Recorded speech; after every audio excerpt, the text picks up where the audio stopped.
Hello friends, শাফি 360 YouTube চ্যানেলটিতে আপনাকে স্বাগতম। বন্ধুরা, আজকের ভিডিওটিতে আমি আপনাদেরকে দেখাবো কিভাবে আপনি আপনার ফেসবুক পেজের নামটি পরিবর্তন করবেন। তো তার জন্য প্রথমে আপনাকে আপনার ফেসবুক পেজে লগইন করে নিতে হবে। তো আমি আমার ফেসবুক পেজটিতে লগইন করে নিয়েছি। তো এখান থেকে দেখুন ডান সাইডে উপরে আছে অ্যাকাউন্টটাতে ক্লিক করবেন। ক্লিক করার পরে এখানে দেখুন সেটিংস অ্যান্ড প্রাইভেসি, এই অপশনটাতে ক্লিক করব। দেন ক্লিক করার পরে এখন আবার একটা সেটিংস অপশন আছে, এই অপশনটাতে ক্লিক করব। ক্লিক করার পরে এই সাইটে লেফট সাইডে দেখবেন পেজ সেটআপ লেখা আছে, সেখানে ক্লিক করবেন পেজ সেটআপ। তো পেজ সেটআপে ক্লিক করার পরে এই নামটা আমি পরিবর্তন করতে চাচ্ছি। তো তার জন্য আমাকে এই নেমের যে ভিউ অপশনটা আছে, এই ভিউ এতে ক্লিক করব। ক্লিক করার পরে দেখুন এখানে যদি ফেসবুকের নামটা পরিবর্তন করতে চান তাহলে হচ্ছে নেমে এডিটটাতে ক্লিক করবেন, আর যদি ফেসবুকের ইউজার নেমটা পরিবর্তন করতে চান তাহলে ইউজার নেমটাতে ইডিতে ক্লিক করবেন। তো আমি ফেসবুকের নেমটা জাস্ট অনলি উপরে যে শো করবে সেটা আমি পরিবর্তন করতে চাচ্ছি, এই টেক সলিউশন নেমটা আমি পরিবর্তন করতে যাচ্ছি। তো তার জন্য এখানে এডিট অপশনে ক্লিক করব।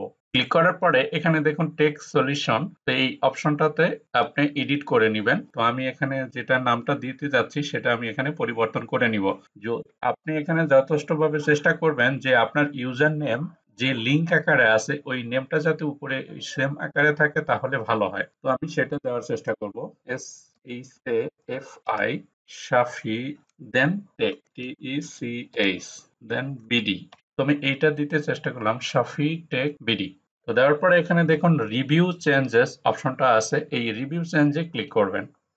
ক্লিক করার পরে এখানে শো করবে you are requesting to the following changes to your page. Current page আছে আমার টেক সলিউশন, দেন আমি নিউ পেজটা যেটা চাচ্ছি সেটা হচ্ছে শাফি টেক বিডি। এখানে শো করতেছে সেটা আপনি দিবেন। দেন হচ্ছে our review may take up to 3 days and require additional information if your name changes is approved। যদি অ্যাপ্রুভ হয় সেটা হচ্ছে আপনার 3 দিনের মতন তারা সময় নেবে। You are not able to unpublish the page or changes the name again for 60 days। এইটা কিন্তু এখন আপনার চেঞ্জ করার পরে 60 দিনের ভিতরে আবার চেঞ্জ করতে পারবেন না। During this time we may also let the people who follow your page know that the name has been updated. আপনার যত ফলোয়ার আছে তাদের কাছে একটা নোটিফিকেশন যাবে যে পেজের নামটা চেঞ্জ হয়েছে, অর্থাৎ আপডেট করেছেন। If you are happy with the new name, যদি আপনি এটাতে সন্তুষ্ট থাকেন, প্লিজ এন্টার ইউর পাসওয়ার্ড। আপনার যে ফেসবুক অ্যাকাউন্টের পাসওয়ার্ডটা আছে সেই পাসওয়ার্ডটা এখানে টাইপ করতে হবে। তো আমি আমার ফেসবুকের অ্যাকাউন্টের পাসওয়ার্ডটা টাইপ করব। তো দেওয়ার পরে এখান থেকে আপনাকে রিকোয়েস্ট চেঞ্জেস, তো এই অপশনটাতে আপনি ক্লিক করবেন। তো এখন আমি পেজটার নামটা একটু রিলোড করে নিব। তো এইটা আপনার মোটামুটি তাদের হচ্ছে আপনার 2 দিনের মতন সময় নিবে। তো 2 দিনের ভিতরে আপনার এই নামটা চেঞ্জ হয়ে যাবে। তো আশা করি বুঝতে পারলেন যে কিভাবে ফেসবুক পেজের নামটা পরিবর্তন করতে হয়। তো আজকের ভিডিও পর্যন্তই। ভালো থাকবেন, সুস্থ থাকবেন। ধন্যবাদ।